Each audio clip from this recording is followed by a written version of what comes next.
আমি স্ক্যাবিক্স। অনেকেই আমাকে অ্যালার্জি ভেবে চিকিৎসা নেয় এবং অ্যালার্জি ভেবে গুরুত্ব দেয় না, কিন্তু আমি একবার মানবদেহে ছড়িয়ে গেলে তার জীবন বিপন্ন করে ফেলি। আর এই চুলকানি, এটা আমার কাজ।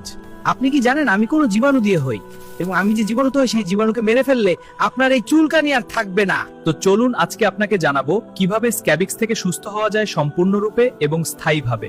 প্রথমেই বলেন, এই স্ক্যাবিক্স হয় সার্কোপ্টেস স্ক্যাবিয়াই নামক জীবাণু দিয়ে। এই জীবাণুকে মেরে ফেললেই স্ক্যাবিক্সের খেলা শেষ। তাহলে কিভাবে এই জীবনকে ধ্বংস করা যায় বা মেরে ফেলা যায়, সবকিছু এই ভিডিওটিতে জানাবো। কিন্তু তার আগে জানতে হবে যে আপনার শরীরে স্ক্যাবিক্স না অ্যালার্জি আছে। যদি স্ক্যাবিক হয় তাহলে স্ক্যাবিক্স লক্ষণগুলো জেনে নেই। স্ক্যাবিক্স হলে সাধারণত সমস্ত শরীরে ছড়িয়ে যায় এবং একজনের শরীর থেকে আরেকজনের শরীরে ছড়িয়ে যায়। যেমন একজনের কাপড় আপনি পরিধান করেছেন বা একজনের সাবান শ্যাম্পু ব্যবহার করেছেন, তার শরীরে যদি এই জীবাণুটি থাকে তাহলে আপনার শরীরে চলে আসবে। বেশিরভাগ শরীরের সংস্পর্শে এবং কাপড়ের মাধ্যমে এটি ছড়িয়ে থাকে। স্ক্যাবিক্সের প্রধান লক্ষণ হলো আঙ্গুলের ফাঁকে ফাঁকে ছোট্ট ছোট্ট ফুসকুড়ি মতো বের হবে এবং প্রচন্ড চুলকাবে। দুই রানে, মাথায়, বুকে, পিঠে, এমনকি সম্পূর্ণ শরীরে ছোট্ট ছোট্ট ঘামাচির মতো বের হবে এবং প্রচন্ড চুলকাবে, যেটাকে আমরা অনেকেই অ্যালার্জি মনে করি। তাই অনেক সময় অ্যালার্জির ওষুধ খেয়ে কোনো লাভ হয় না। তো চলুন স্ক্যাবিক্স চিকিৎসা জেনে নেই। তার জন্য কিছু নিয়ম মানতে হবে এবং কিছু ঔষধ খেতে হবে। আমি ধাপে ধাপে বলে দিচ্ছি। বাজারে টেট্রাসল নামে লোশন পাওয়া যায়। এই লোশনটি আগে ছিল না, এখন পাওয়া যাচ্ছে। আরো অনেক কোম্পানির আছে, তবে আপনারা একটু কষ্ট করে খুঁজে টেট্রাসল লোশনটি নেবেন। এটি ব্যবহার করবেন রাতে গলা থেকে পায়ের পাতা পর্যন্ত।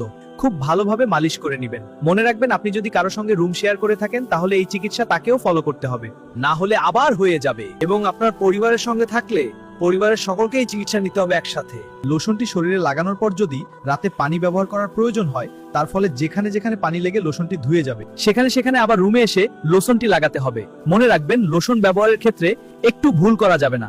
ভুল করলেও চিকিৎসা বাতিল, লোশন কাজ করবে না। সাথে বাজারে স্ক্যাবো নামে ওষুধ পাওয়া যায়, 6 mg 12 mg, চাইলে এগুলো খেয়ে নিতে পারেন, তবে রেজিস্টার চিকিৎসকের পরামর্শ অনুযায়ী। এটা মনে রাখবেন। এখন আসুন চিকিৎসার মূল অধ্যায়ে। আপনার পরিবারের সকল সদস্যর সমস্ত ব্যবহার করা কাপড়, এমনকি বিছানার চাদর, বালিশের কাভার, গামছা, অর্থাৎ যে জিনিসগুলো প্রত্যেকদিন আপনারা ব্যবহার করে থাকেন সেগুলো। যেদিন লোশনটি ব্যবহার করবেন সেই রাতে সমস্ত কাপড় একটি প্লাস্টিকের বস্তার মধ্যে ভরিয়ে ফেলবেন এবং বস্তার মুখ খুব শক্ত করে বেঁধে নেবেন। নেওয়ার পর এমন একটি জায়গায় বস্তাটি রেখে দিবেন যেখানে প্রচন্ড গরম থাকে, কোনো বাতাস প্রবেশ করতে পারে না। সারাটি রাত সেটির মধ্যে গরমের ফলে ঘেমে যাবে এবং এই জীবাণুটি ঘেমে যাওয়ার ফলে মারা যাবে। সকালে উঠে সে কাপড়গুলো গরম পানি দিয়ে ধুয়ে ফেলবেন। সাথে আপনারা কুসুম গরম পানি দিয়ে গোসল করে নেবেন।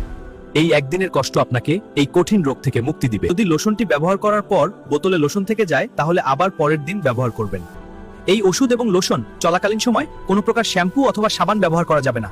সাথে অ্যালার্জি জাতীয় খাবার যেমন সিম, বেগুন, চিংড়ি মাছ, ইলিশ মাছ, পুঁই শাক, ব্রয়লার মুরগি, গরুর মাংস, হাঁসের মাংস